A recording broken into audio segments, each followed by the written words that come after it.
find the webinar on the Switching Gears Facebook page later. If we run out of time and cannot answer your question in this session, we'll make sure to upload an answer for you in this recording, so no one's question will be missed. This session is scheduled to end around 1 p.m, but we may go over or under slightly due to the questions. And last but not least, the auto transcription is on. So in our session yesterday, we did have a few interesting interpretations of a few words, and it can be a bit slow, but it's generally quite good at just giving you an overview of what's being said. However, you can turn this off if you wish. It's just at the bottom of your screen there. Okay, so with that out of the way, I'm delighted to introduce our speakers today. We've got Alison and Kirsty from Scottish Disability Sport and Jan from FABB. So Scottish Disability Sport are an organisation who lead on inclusive sport in Scotland for participants and athletes with physical, sensory or learning disabilities. Alison and Kirsty will be telling us how we can create a welcoming environment across the sporting spectrum for participants with disabilities. Then we'll hear from Jan, Deputy CEO of FABB, an amazing organisation who have been providing young people with disabilities with freedom, friendships and fun for over 60 years. Thousands of disabled young people across Scotland have been introduced to cycling through their Blazing Saddles project, and Jan will be telling us about the cycling initiatives that they currently have on the go. Okay, so without further ado, I would like to hand over to today's first speakers, Alison and Kirsty from Scottish Disability Sport. Perfect. Thanks, Ella. So it's great to be here with you all today. Before we start our presentation, we are just going to launch a poll. So there'll be 5 questions in the poll. You'll get one up at a time, and it's about participation in sport for people with disabilities. Don't worry, it's not a test and your answers are anonymous, and it's just really to get an idea of people's perceptions and understandings, and then we'll go through some of the answers following the poll.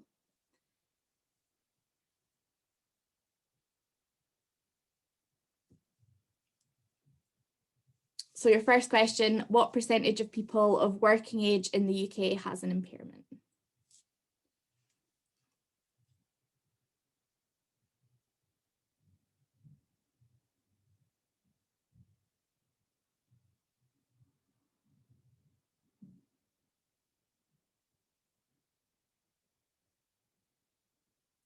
Great, thank you. So we'll go through all the answers once we've done 5 questions. So if we just move on to the next one.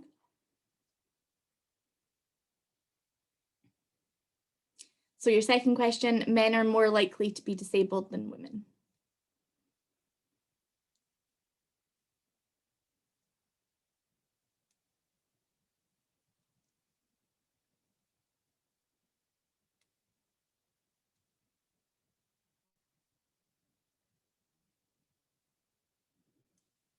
Okay, great. So question 3 is, for which impairment group is there currently no sporting pathway in place?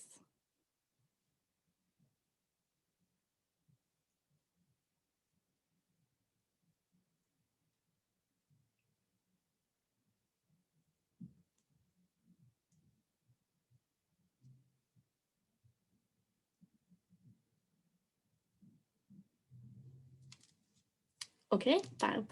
And the word Paralympics is suggested to be blended from which other 2 words?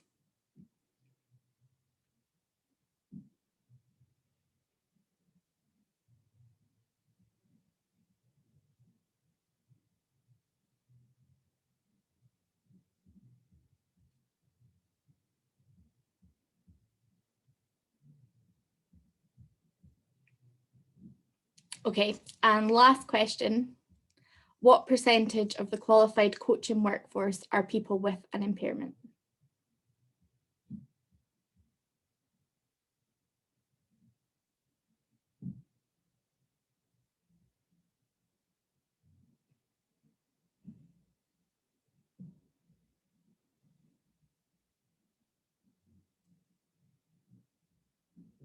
Great. Thank you so much for taking part in that. It's just good to see where people are at the kind of start of the presentation. So Alison's just going to share her screen and we'll go through some of those answers from the poll.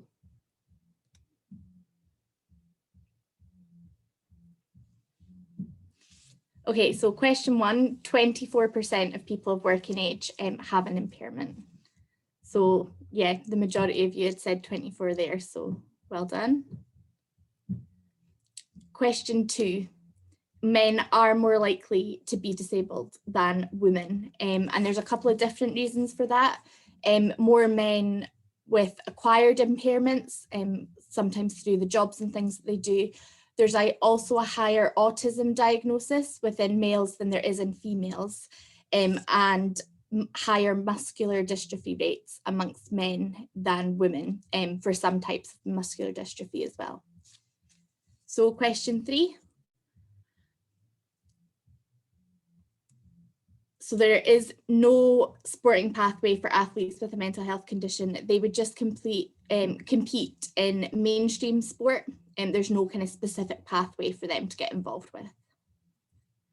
And question 4. So yeah, the word Paralympics is blended parallel in Olympics because it runs alongside the Olympic Games. And then last question. 2% of the qualified coaching workforce are people with impairments. So yeah, a lot of you had said between 1.5 and 2% there. So within Scottish disability sport, we are trying to change that culture within the coaching workforce. And in terms of that men involvement within sport, although there's often a drive for women and girls to be active within disability sport, it's still really important for us to encourage males to get involved. And this will likely be the case within your student population as well. So that's just kind of set the scene a little bit before we start. Thanks, Kirsty. Kirsty's kind of taken us through some of the kind of facts and figures that we see in participation, but just through a few different survey options, just to highlight a few more surprising statistics that might come as a bit of a shock to you. So only 20% of people with disabilities take the recommended level of physical activity, and that's compared to 52% of people who don't have a disability. So people who have a disability are definitely less likely to be active, and that's something we want to encourage more of, is that, you know, people with disabilities have opportunities and have the confidence to become active and have the opportunities to do so. If you see down at the bottom left-hand side of the screen, almost half of people living in poverty are people with disabilities and their families. So when we are designing programmes, as well as being disability inclusive, we also have to look at being financially inclusive as well. So it's just something to consider if you're planning activities to make sure that they are sustainable but also accessible financially for people. At the top right hand corner, 4 in 5 disabled people want to take part in more sport and physical activity. So there's definitely a demand amongst people with disabilities to take part.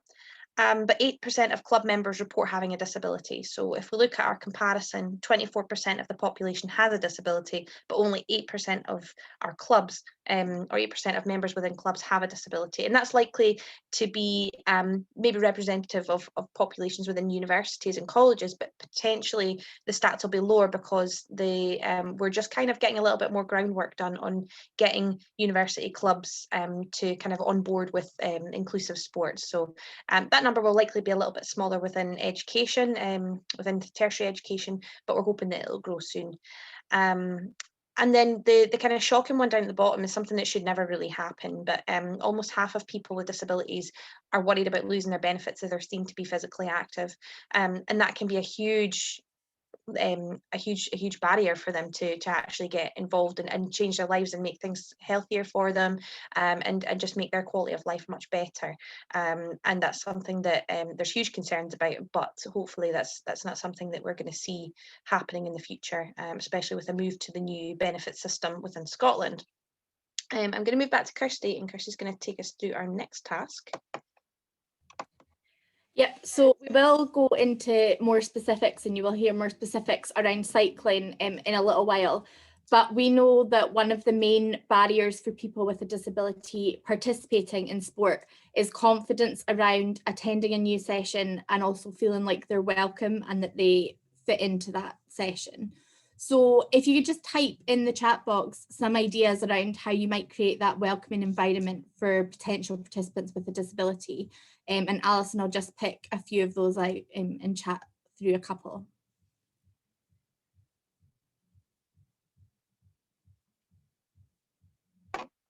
Fab, so we've already got one through. Somebody said disabled access. And absolutely, yeah, accessible venues. I think that's certainly a common theme, making sure that first and foremost we're actually able to get people with disabilities in. I think that's a really valid point, because I think we kind of focus on wheelchair access, but actually, you know, you maybe need to consider different disability types, and we'll kind of look at that later on. Accessibility, affordability, and that their needs are catered for, absolutely. Transport to and from the venue, definitely, especially in Scotland, and where Kirsty and I are based. I'm Grampian and Kirsty's Highlands. You know, we're a very spread out region in the north. Disabled coaches and leaders as role models, absolutely, yes. I think that's a really important thing. You know, considering that 2% of our coaching workforce have disabilities, there's not very many people for young people with disabilities or new participants with disabilities to try and, you know, to be inspired by in the coaching route. Representation of people with disabilities in sport, absolutely, yeah. I think that's a key one as well. Especially when we are looking at things like, you know, we see people in the Paralympics and we see people in the Commonwealth Games, but actually, do we see people in general life being, I guess, advertised to, or having inclusive imagery, that you know, they know that there's local activities that are options for them. We've got welcoming to all, never using words like service user or client, just people or riders, participants, athletes. That's what we tend to go with in our organisation. Joanna says, put on a free lunch. I think it's a great idea. Anything where there's free food, I'm there. That's always a win. Yeah, definitely. Inclusive environment, needs to think about the diversity of needs, and yeah, absolutely. I think we're going to talk about that a little bit later on, which is great. Talk to the person, not the disability. Definitely, that is like number one. You know, disability inclusion 101, talk to that person, not their wheelchair, not their carer. Making it clear that people are welcome, whatever their level of athletic performance, definitely. And in some environments, that's not the case. In some environments, it's very much competitive, but if you do offer that, make sure people know about it. Visibility of existing services might be of help, especially services for those with mental disabilities. Yes, yeah, definitely, like having something visible, absolutely. Facilitate more visible leadership and coaching from people with disabilities. Yes, and that's something we're really, really passionate about, is making sure that people with disabilities are given those options, not only to take part and to compete, but actually to go on and have a career leading sport. And even some of our most profoundly disabled athletes are involved in coaching, and they do a cracking job. Provide contact details so people can get in touch to ask questions before sessions. Yep, and I think that's kind of two ways. So people with disabilities can come forward with their details, but actually we as activity leaders should be actively encouraging them to come forward with that, so that we are prepared and that they're prepared as well. Provision of appropriate equipment. Definitely. I think that's something that Jan will kind of take us through later on in her section of the presentation. I think we'll stop there with that task. I think we've got some really good answers, and we will move on to the next part. But thank you very much. Some really good input from everybody.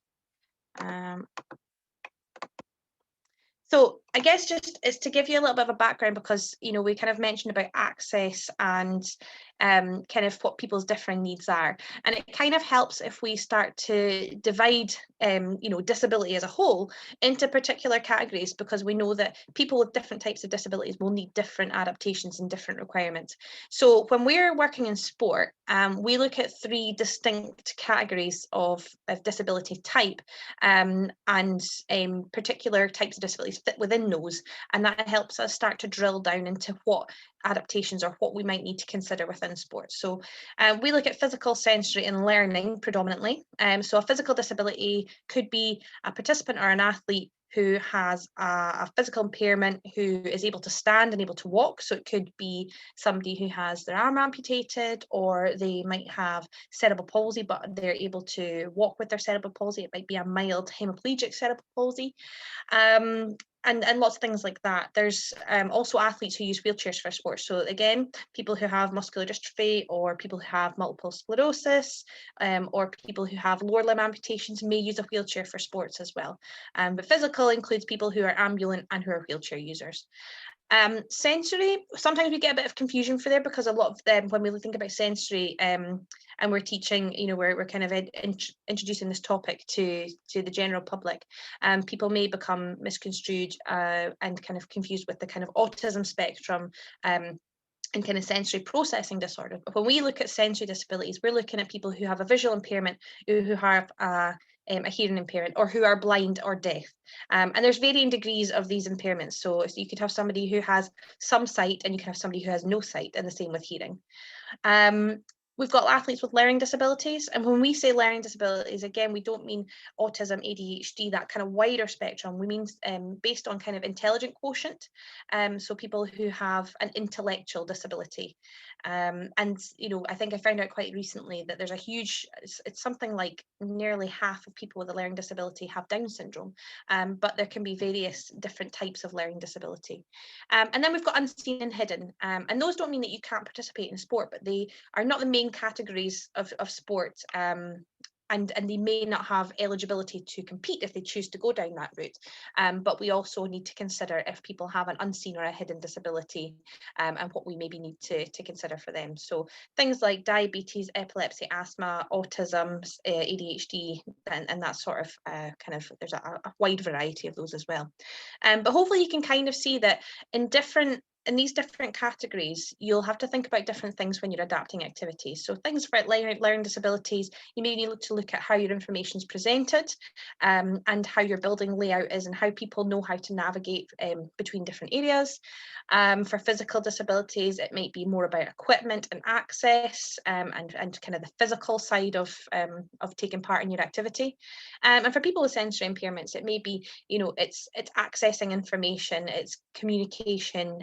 There's quite a few different kind of barriers that people with sensory disabilities may find in accessing sport, and you may have to kind of look at things from their point of view, and when you're planning adaptations.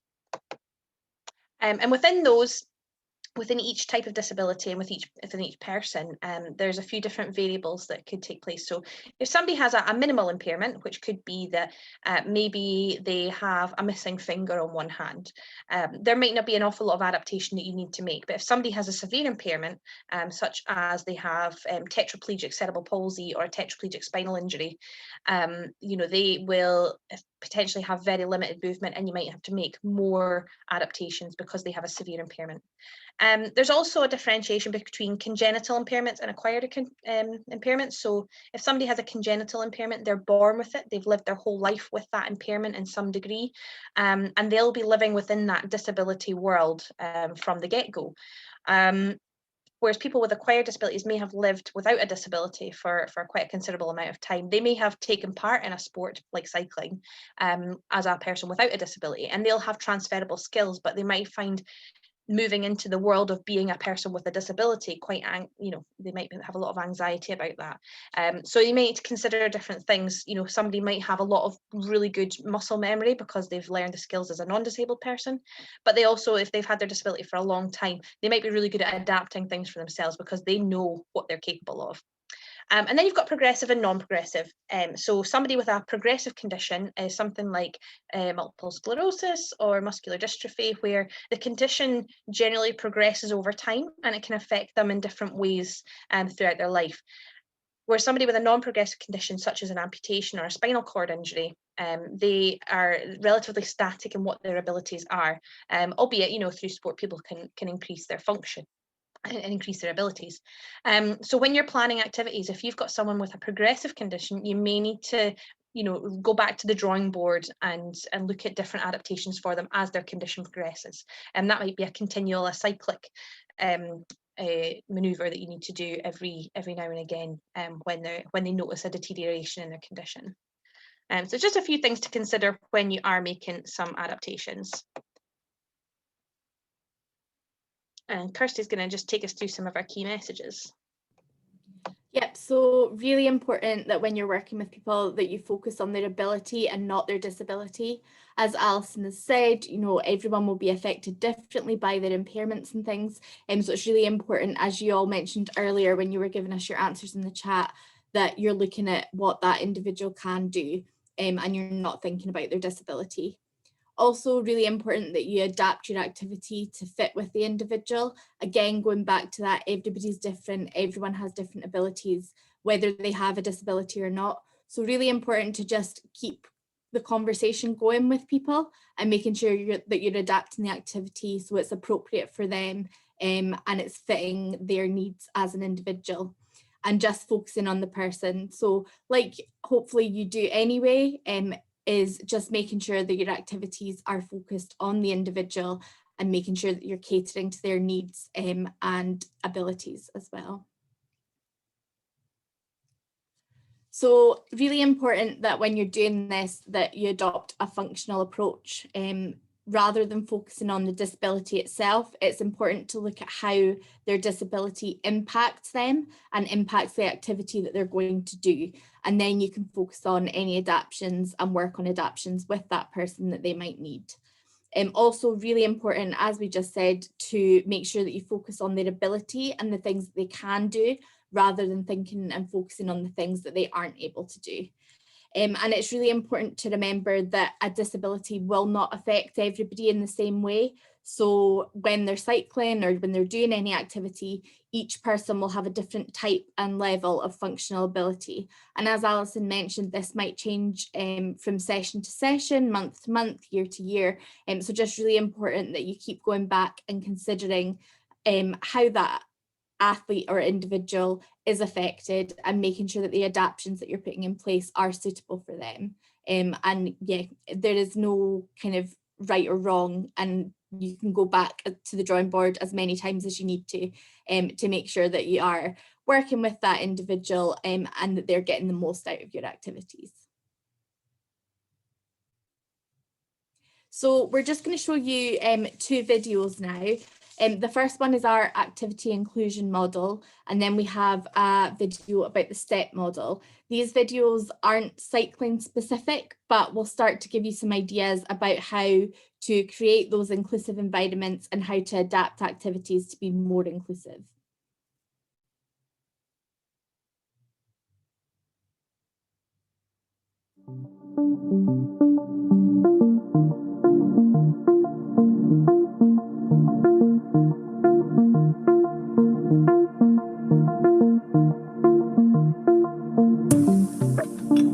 The Activity Inclusion Model is a participant-centred approach that provides a guide for anyone working with participants with a disability to be included. There are 4 methods of inclusion. Open. Everyone can take part based on what everyone can do and does not include any modification. We see Stefan, who is a below-elbow single-arm amputee, taking part in a club swimming session alongside non-disabled swimmers. Here is Lucy, who has a hearing impairment, taking part in the same session. There was no modification to accommodate the 2 athletes. However, John, the coach, uses the whiteboard to explain the session for all swimmers. This is especially helpful to Lucy. These are excellent examples of inclusion in an open environment. Modified. People do the same activity in different ways. Here we see a curling session being modified by using a stick to deliver the stone. A buddy supports the chair to prevent it from moving to enable correct shot delivery. This is a modified bowling session for visually impaired bowlers who use a string to allow the participant to orientate themselves on the green in order to aid effective delivery. A director can be seen providing verbal cues who can also provide feedback on the outcome of the shot using the clock face system. Here we see Taylor, who has cerebral palsy and uses a wheelchair for everyday activity use, taking part in a PE lesson alongside his peers. Notice how the teacher modifies his activity to enable him to be fully involved in the session. Parallel. Organised in ability groups, everyone takes part in a variation of the same activity but with different targets, equipment or challenges. Kira has cerebral palsy and is ambulant for participation in sport and physical activity.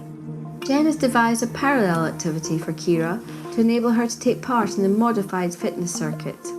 It is relatively easy to use differentiated activities in the fitness circuit to accommodate a range of abilities. Angus, who is visually impaired, is participating in a parallel basketball shooting task. The use of audio cues and different equipment allows him to meaningfully engage in the session.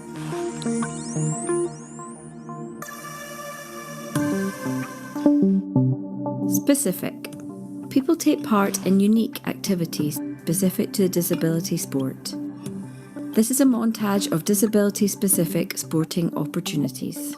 A pan-disability sport-specific badminton club, a wheelchair basketball session, wheelchair tennis, and a bocce session. With the participant at the centre of the model, the 4 factors that influence and determine the method of inclusion are the impairment of the individual and their ability, what the activity is, and its setting. Where there is a change of activity or setting, the method of inclusion may need to be reviewed. And it's everyone's responsibility and priority to make physical activity, sport and PE inclusive.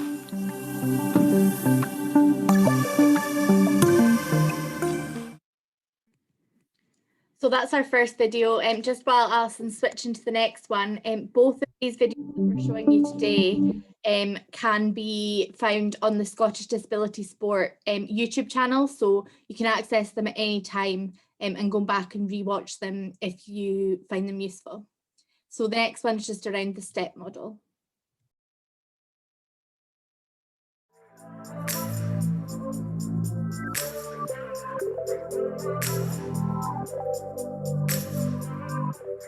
STEP framework considers how a particular activity may be adapted and modified, appropriate to the individual, so that all can achieve success and have fun.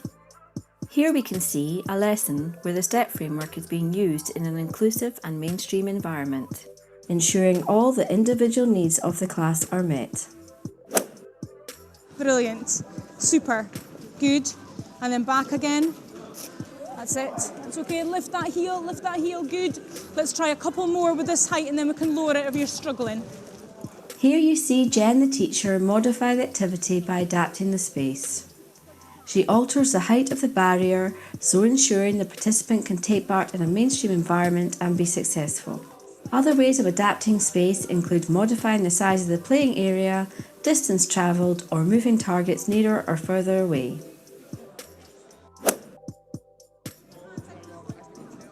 Here you see the teacher modify the activity by adapting the task. In this instance, she modifies by simplifying the task and Kira is pressing against the wall. You will notice the other participants doing the same press-ups exercise on the floor alongside. Other ways of adapting the task might be to simplify the activity, change the rules, and be flexible in meeting participants' needs. Here you see the teacher modify the activity by adapting the equipment. Instead of using the bench, Jen modifies the equipment to use a lower step, appropriate to Kira's needs but still providing a challenge. Other ways of adapting the equipment might be to use lighter or different coloured equipment, varying textures and shapes, perhaps including audio to help those with visual impairments. Here you see the teacher using an additional person for Kira's feet, so enabling her to participate successfully. Without extra people, it might be difficult to include participants alongside their peers in mainstream activity. Examples of people who might help you as coach-teacher include friends, parents, carers, learning support staff and classroom assistants. They play an invaluable role in making PE, sport and activity accessible to all.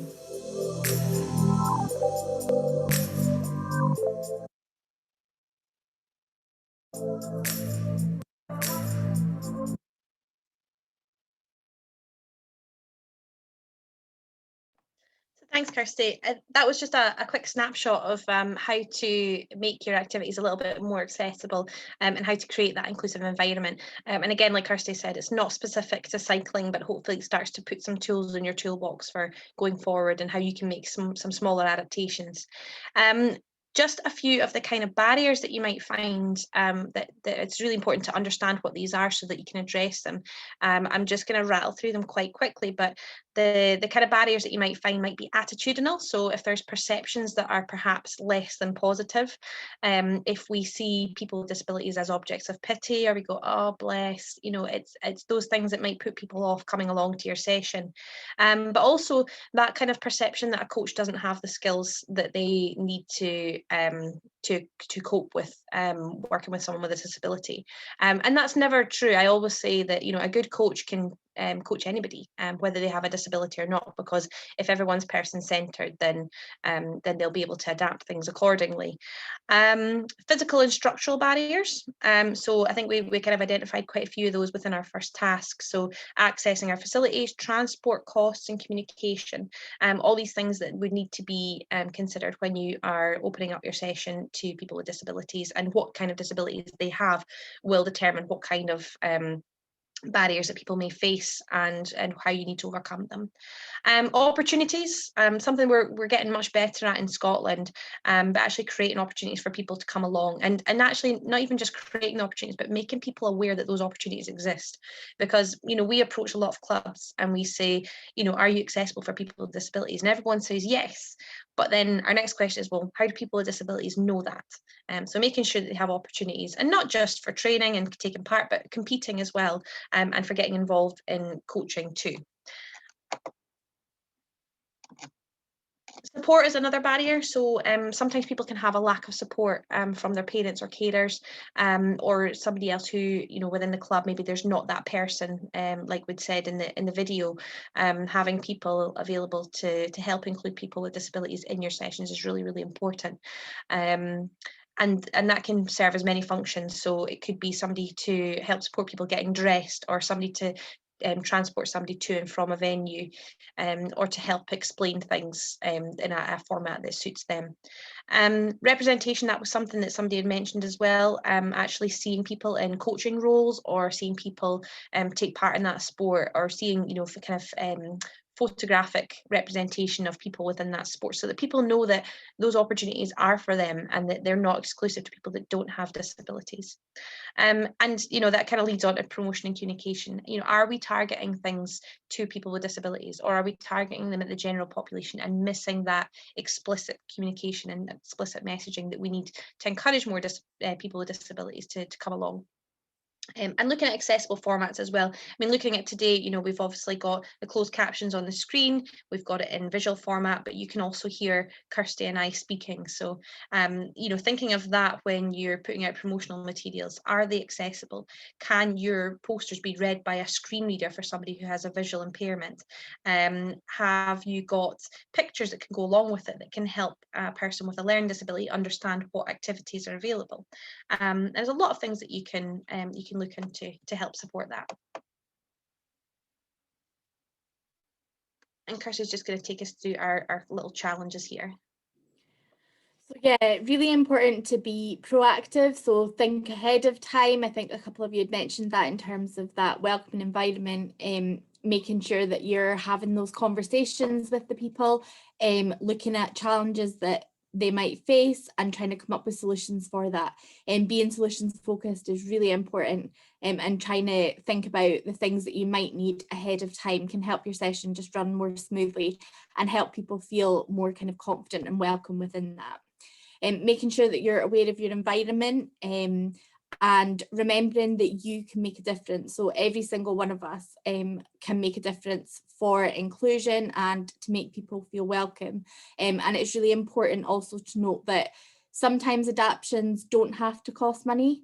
You can think outside the box. You might be able to make a makeshift thing that will help somebody be included in a session. And you don't always have to go out and buy kind of the top of the range equipment for somebody who's coming along to try your session out and see how they find it. But again, just keeping that communication open with the individual is really important to make sure that they're happy and comfortable, and that the adaptations will suit them. And there are times when you will have to spend money, but as a kind of regional team, we can help support people to get access to the equipment where needed and help support with kind of funding applications and things as well. So at Scottish Disability Sport, we also have our member branches. So these are our member branches that we have at the moment. We're still trying to develop new branches as well. But these branches could be somewhere that your colleges and universities could access support from. As I say, they're kind of all around the country. And some of these branches might have access to equipment that you can borrow to help include somebody within your sessions. So always worth getting in touch with them and just opening communication with them. And as well as the branch network, we have our regional team that myself and Alison are part of, and we cover kind of the full length and breadth of the country. So if you do have any kind of specific questions or you need other support, then you can contact your regional manager from SDS, and any one of us would be kind of happy to try and offer help and support wherever it's needed. Perfect, thanks Kirsty. I'm going to go and hand over to Jan from FABB, who we work really closely with at Scottish Disability Sport. But before I do that, I'm going to share a video that will introduce Jan's topic really well. So just bear with me for a second for it while I switch screens.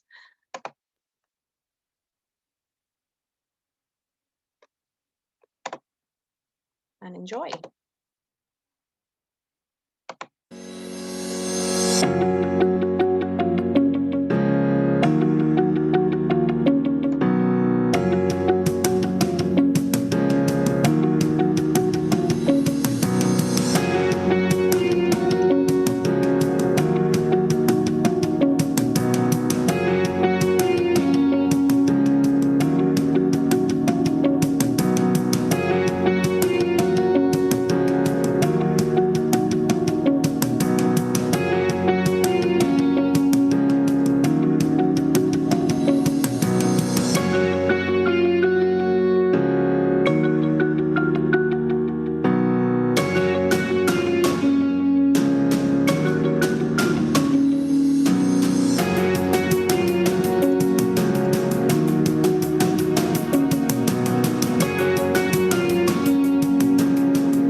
Just go.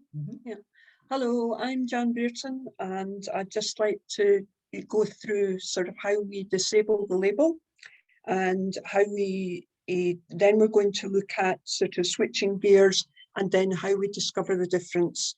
Bear with me because I'm just sort of looking at some notes because I was very interested in the talk that Alison and Kirsty were making, and we were just seeing whether there was any overlaps there that we could help you with as well. So the Angus video, I'm going to start at that point because it's that is the end result of great achievements, and that is where I would like you all to be at the end of this session. So bear that in mind. Now, pre-COVID event, we were working in partnership with the National Trust for Scotland, and we attended an event where several things happened, which I think are useful to know when you're disabling the label and discovering the difference. So what the National Trust were looking at were they wanted to start people thinking about going cycling, walking and wheeling in their grounds rather than using car usage. And by doing that, they thought that that would bring in volunteer and employment opportunities. So as a starting point, they decided to have a festival of cycling. And they invited us along as we have the all ability bikes that help all ages and abilities take part in cycling.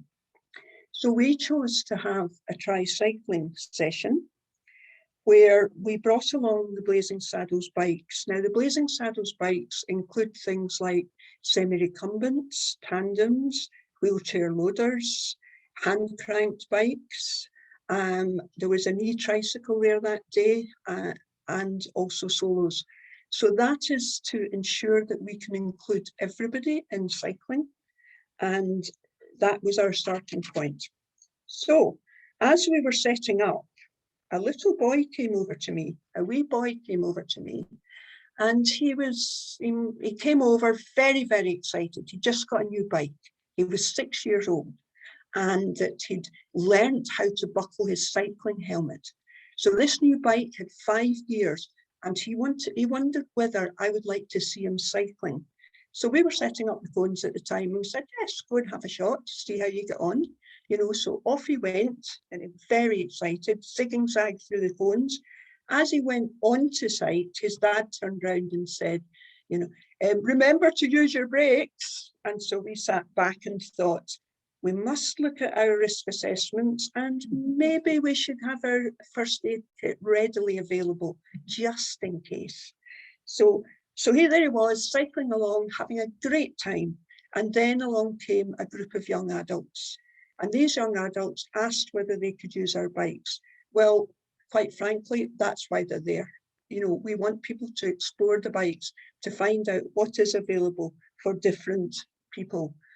And so they got on the bikes. As they got on the bikes, I said, remember to use your brakes, and also asked them to think about that there was a young child cycling around and just keep an eye on him as they were doing so. So it was really a lovely thing to see, because what happened then was that the young boy stopped, the wee boy stopped, and I thought, oh, is he worried about these bikes? Because they are quite big and they look quite, you know, when you've got a speed on them, you're kind of thinking, ooh, is this coming towards me or not? But in actual fact, what he was doing was he was observing, and the young adults stopped and they looked and they thought, oh, goodness me, what's all this about then? You know, and they started showing him the bikes. And it was just lovely to see the two generations working out what the bikes did, how they worked, and everything that went with it. Absolutely fantastic. And then from there, Mum and Dad started speaking to me. And it turned out that they were looking at raising funds at their local school because they were hoping to get some adaptive bikes like the Blazing Saddles bikes. And it was at that point we explained to them that we have a Blazing Saddles partnership network where there are hubs across Scotland where you can actually hire bikes rather than buy them. And the reason why we suggest this is that the bikes cost anything from £500 to £9,000 each. So what we would prefer to see is bike libraries and all-inclusive hubs like the one at Angus, sort of using the bikes so that the school could go to the hike while we were doing, say, a bike ability course or something like that. So what happened at the end of all of that was the wee boy came over to me because Dad had called him over. It was time to go home. So off he came, he came and he said, you know, so I think, thank you very much for letting me use your track. I'm just going to wait till my legs are a little bit longer and then I'll come back and use the Blazing Saddles bikes. Fine, like that idea very much. Then the young people came over, very enthused about the bikes, said that they were going to go out and tell everybody about them. And Mum and Dad were going to go down to the local hub to find out whether they would be able to hire some bikes, you know, some of the adaptive bikes. So all of that is about disabling the label, because what we've actually done through disabling the label is we've brought the van and bikes over. We've asked people to explore the bikes so that they get to know what's available, all about adaptive equipment that the girls were talking about earlier. And then the bikes bring diversity, equality, and inclusion to an event. But the main thing that they bring is choice. Because while we all know that different people have different needs, not everybody thinks that different people need different bikes. There is not a situation where one bike suits all. And that is where we talk about inclusive cycling, that you give bikes that everybody can use. So just as much as you may prefer going mountain biking rather than on-road cycling, somebody with upper body strength might prefer cycling a wheelchair, a hand cycle, beg your pardon, a hand cycle, and somebody with a visual impairment may prefer using a tandem than a solo bike. But whatever you do, don't assume that that is the case, because sometimes you're very surprised as to which bikes people go over to. And that's where I come back to. It's all about choice. And it's all about remembering to use your brakes. Sorry, I'm just, yeah. Right, now we're going to switch gears, and I'm going to ask you to think a little bit about what services you provide already. Now, when I sort of looked into this, I noticed that up at St Andrews, they've got a bike pool, which is a great idea. I really do like it. And I think that at the moment, I'm right in saying that they've got solo bikes, but they don't have any adaptive bikes. And that is an opportunity to expand the service so that we are now sort of looking at, well, maybe we could sort of bring in some bikes, adaptive bikes, but we have to bear in mind how much they cost, because that has to come into play at some point in time.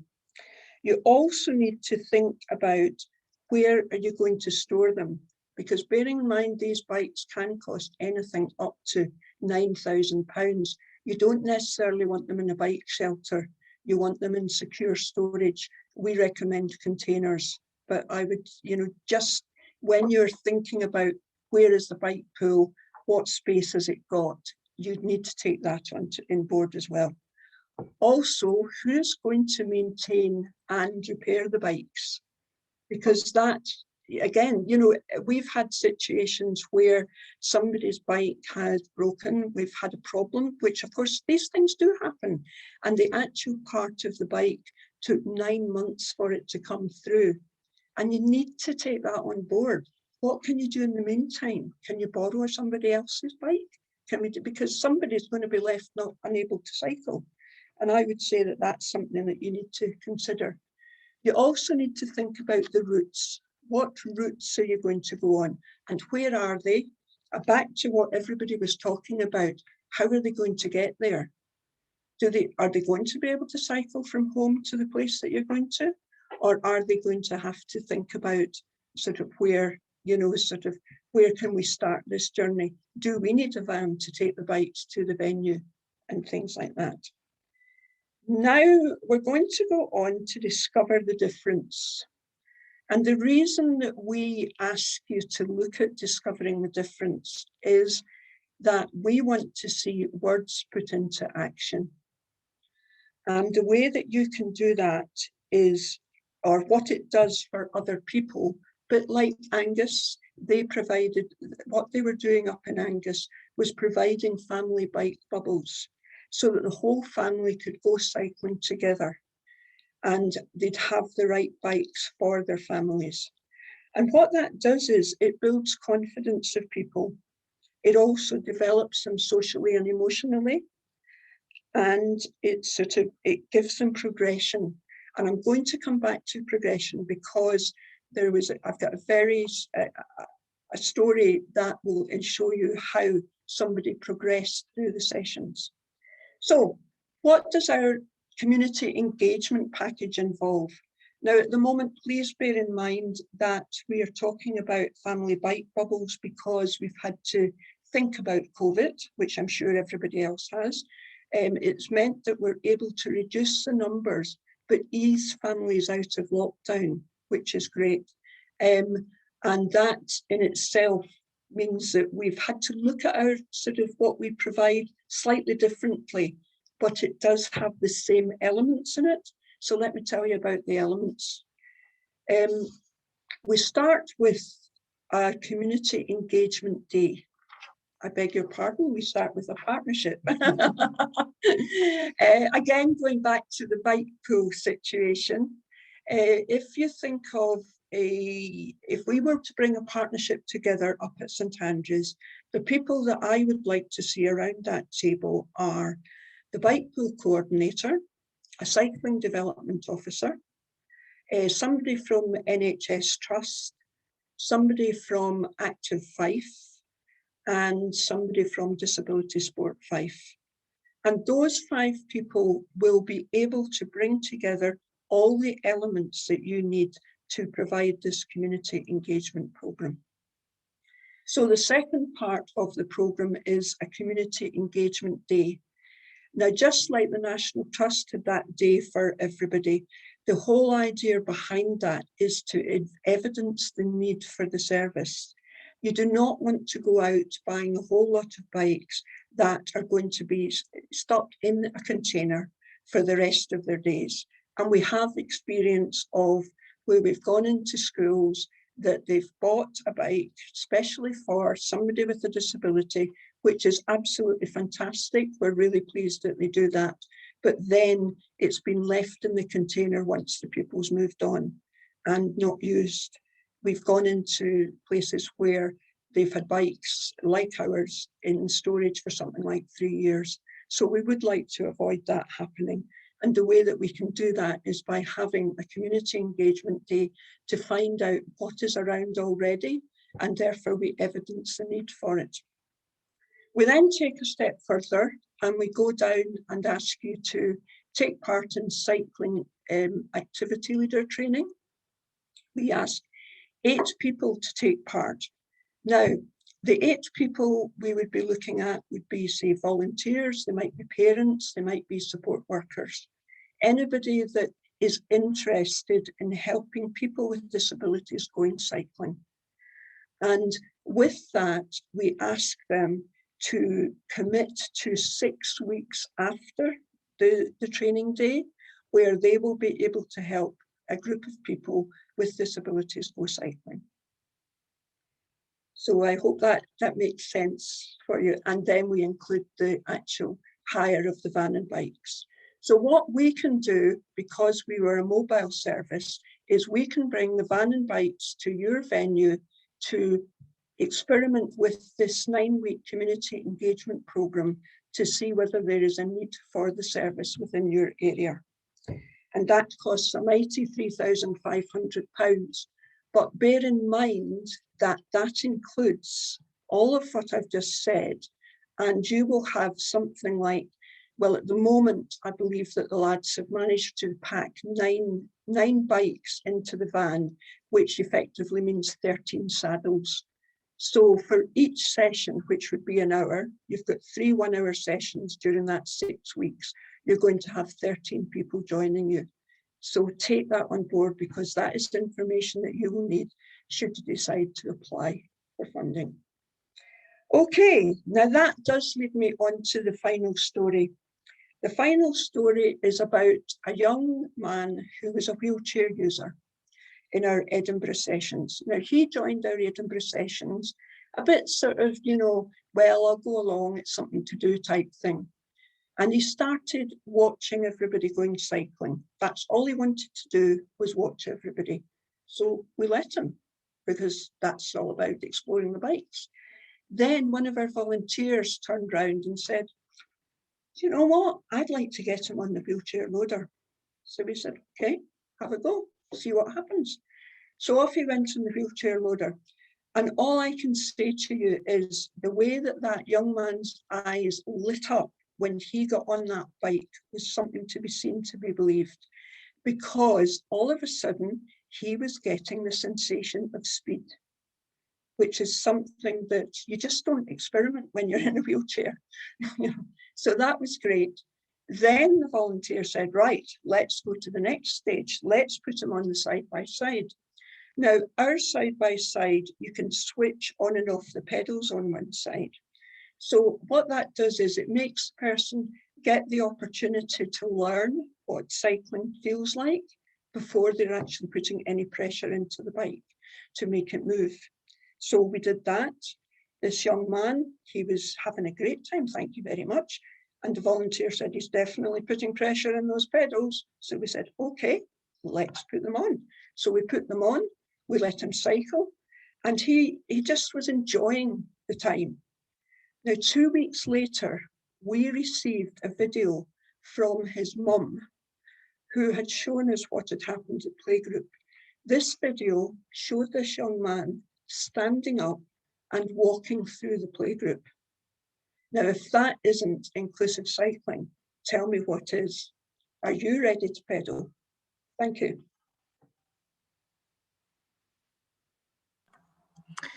Thank you so much, Jan and Alison and Kirsty, for such an interesting talk. That's 1 o'clock now, which is when the session is supposed to end. But if you three don't mind, we might stay on to ask a few questions. And then if you are a participant and you have somewhere to be, then don't worry, because the session will be recorded. Well, has been recorded, and you'll be able to see your questions afterwards. Just wait at me here. So I guess if you have any questions for either Jan, Kirsty or Alison, then please just pop them in the Q&A section. I had one to start with, which was, I know that when we were planning this event, Switching Gears Festival, I emailed Alison just to ask for some tips about making events more accessible and things you needed to bear in mind. And I was just wondering more generally if any of the participants were putting on, say, a cycling engagement event, then what's kind of like, do you have any good resources in mind for people to kind of consult if they're not really sure the best way of making an event accessible? Other people at Scottish Disability Sport that can help kind of advise, because it's great to have all this information, but I'm sure for a lot of people it will all be quite new and kind of hard to retain. Yeah, I can answer that. Yeah, it's just like you said, Ella. It's quite bespoke because everybody's event's going to be different. Everybody's audience is going to be different, and each participant's going to be different as well. So, I would suggest if anybody's putting on an event and they do want some help, is to get in touch with their local branch or their local SDS regional manager, and we'll be more than happy to pass on imagery or to help you with terminology if you're not sure if you're using the correct terms. And if, you know, once we get out of restrictions and lockdown, there might even be somebody who can come along from one of the branches, or the RDM might be able to come along and help out on the day, just to help you make things as inclusive as possible, and to kind of pinpoint where there might be kind of barriers that can be overcome. Can I just add to that? Of course, yeah, go for it. What I was going to say, and I think it's important, one of the things that Alison and Kirsty mentioned through their talk was about sort of looking at, you know, how you pre-prepare, if you like. And one of the things that I would say is that on your publicity material, do put images of people with disabilities on that publicity material, because believe it or not, a lot of people find that they're not included because their image isn't there. And so therefore, if you can just make that. Now that is relevant to what Alison was just talking about, because it all involves about sort of when you get in touch with us, that is one of the things that we will be, you know, making sure that is there is publicity material. And do feel free to get in touch with us as much as Scottish Disability Sport. We do work very closely together, so I'm sure that once Scottish Disability Sport knows that you're looking for a cycling event, they'll be in touch with us anyway. Thank you. That's great. Yeah, I remember when I approached Alison, she just kind of told me some things that should have probably been obvious to me before, but I just hadn't thought about, like what colours you're using, even just having a link on all your communications saying this is who you can get in touch with if you have any questions about accessibility. Ali's actually just said in the chat, really good point, Jan, about using positive images. And do you have any images that we can use?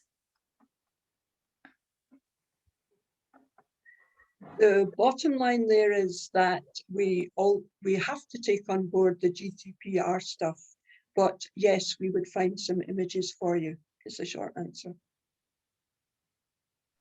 I think you sent us some images to use, Jan, already, which were really great. Yes, and you can use.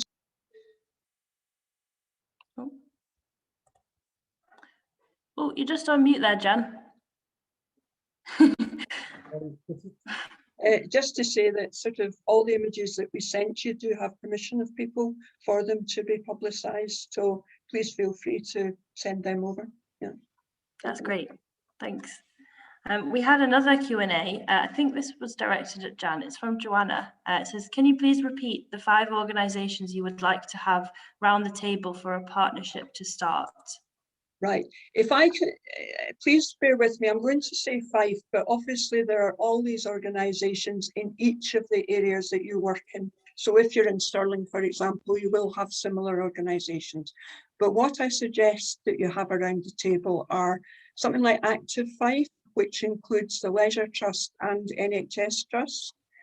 So the Active 5, NHS Trust, the local Cycling Development Officer, the Disability Sport 5 officer, and in particular, when I was talking about St Andrews, I mentioned the bike pool.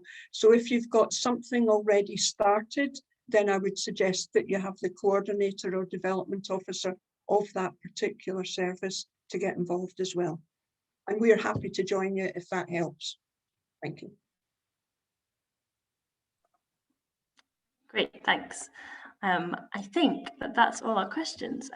We did have one from Tamsin, which I think is a good one to end on, because we are a festival organised by cycling officers from universities and colleges across Scotland. So it's, do you already, I guess this is for anyone, do you already work with universities and colleges? Do you have any examples? We work with some organisations. The way that we would do it is that we would wait for the inquiry and then take it forward then. We have worked with the Highlands University before, with Cycling UK. So the answer to that is that we're happy to join anybody. And if I could just kind of put our point as well, Scottish Disability Sport works really closely with SSS. So Kirsty and I kind of meet up regularly with our counterparts within SSS, and our kind of focus is on getting inclusion spread within all the universities and colleges that are under our watch. And so far we're doing some pretty good stuff. Kirsty's doing some great stuff with University of Highlands and Islands, and I'm working quite closely with Robert Gordon University, North East Scotland College and Aberdeen University, particularly RGU, and I know that they do have some cycling on offer as well. So we are putting in some background information there. It's kind of like some, I guess, just the kind of backstage work, getting policies and procedures and getting things in development plans, making sure that the sport officers offer supportive packages for athletes coming in who do have disabilities. So, you know, the opportunity to work in cycling is definitely there. We've got those links already. It's just making sure that we can get the specific sports on board. And if cycling is one of those, then that's exactly where we want to be. Yeah, and I think similarly to Jan, any inquiries we get in, you know, we're more than happy to try and offer support where we can and to link in, and we love to create new partnerships to just make things more inclusive for people. So I'm always happy to chat to anyone. That's great. I think, yeah, one thing I've learned working at HISA is that there's all these great resources out there, well, in the Highlands and Islands particularly, and it's just about kind of making the links and getting in touch with people. And I'm always really surprised at like how welcoming and how friendly and how much information people have to give you if you just ask. So I think that's it for us today. That's all our questions.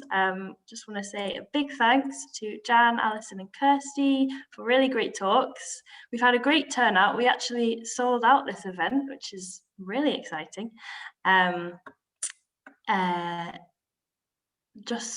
just completely lost my train of thought. I'm rounding up the session, that's what I'm doing. So we've got more talks coming up this week. Please register through Eventbrite if any of these take your interest. The sessions have been recorded, but it would be great if you could come and interact as much as possible. We'd also really appreciate it if you could take our post-event survey, which we'll email to you in the next week or so. So there's 6 opportunities to win £50 vouchers, and we would really value your feedback on this topic.